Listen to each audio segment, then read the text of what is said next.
Olá, seja muito bem-vindo a mais um dia de Plano Nó de Leitura da Bíblia da C.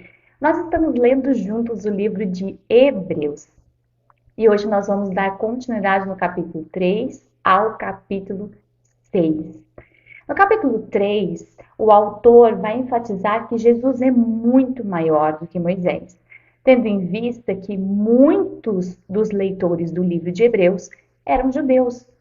E aqui vem uma necessidade de colocar Jesus muito acima do seu maior profeta, que seria Moisés.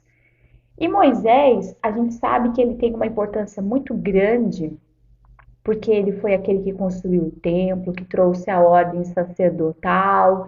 E aí o autor vai dizer o seguinte: Jesus Cristo está muito acima disso, uma vez que ele é o próprio construtor da casa de Deus, e não só da casa de Deus, mas de todas as coisas.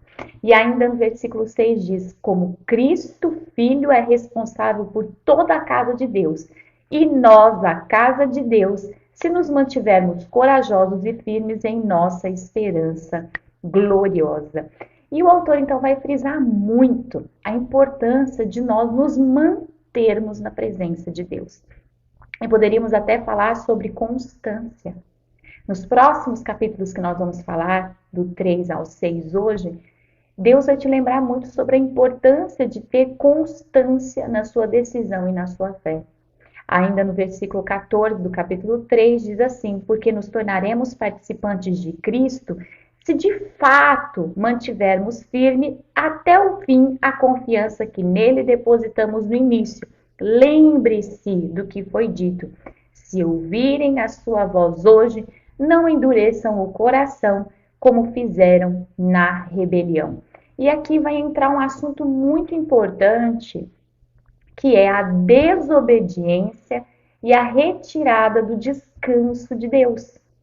Nós vamos ver aqui no capítulo 4 que o descanso de Deus, fazendo um paralelo com o sétimo dia, lá do início, lá do Gênesis, ele não fala sobre dias da semana, mas ele fala sobre uma plenitude de tempo, que é Jesus Cristo. E é por isso que o texto, tanto lá no Antigo Testamento quanto aqui em Hebreus, vai dizer o seguinte: que quem não perseverar, quem não permanecer firme, não desfrutarão desse descanso. Isso também está em Mateus, no capítulo 11, do versículo 28 ao versículo 29, falando sobre o descanso de Deus. Que descanso seria esse? A plenitude de todas as coisas, a presença de Deus que causa em nós a plenitude, o término da obra de Deus na nossa vida, fazendo sim um grande apontamento à salvação.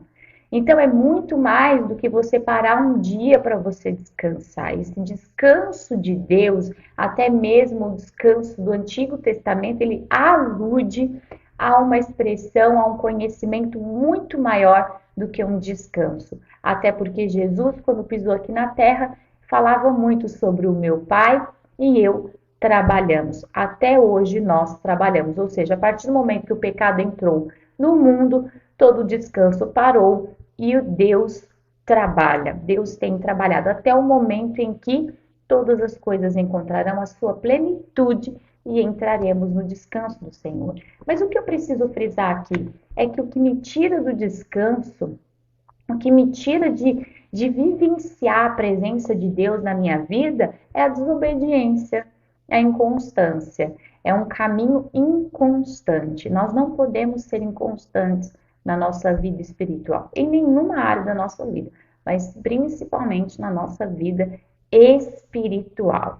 E aqui nós vamos prosseguindo para o capítulo 5, que vai falar sobre Jesus como sendo o nosso sumo sacerdote.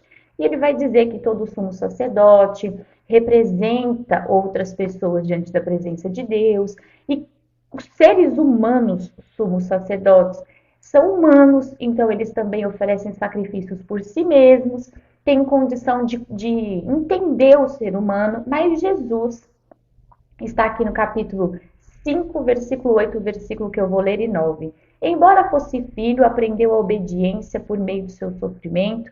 Com isso, foi capacitado para ser o sumo sacerdote perfeito e tornou-se a fonte de salvação eterna para todos aqueles que lhe obedecem. E Deus o designou sumo sacerdote segundo a ordem de Melquisedeque. E falar sobre Melquisedeque nós vamos falar no nosso próximo vídeo a partir da leitura do capítulo 7. Mas hoje nós vamos ficar e olhar para a mensagem que o capítulo 5 e 6 querem nos dar antes de falarmos sobre a linhagem de Jesus e Melquisedeque, que é sobre crescimento espiritual, que é sobre nós aprendermos de Deus pelo sofrimento, pela vida, pela vivência, pelas experiências e não nos tornarmos crianças eternas.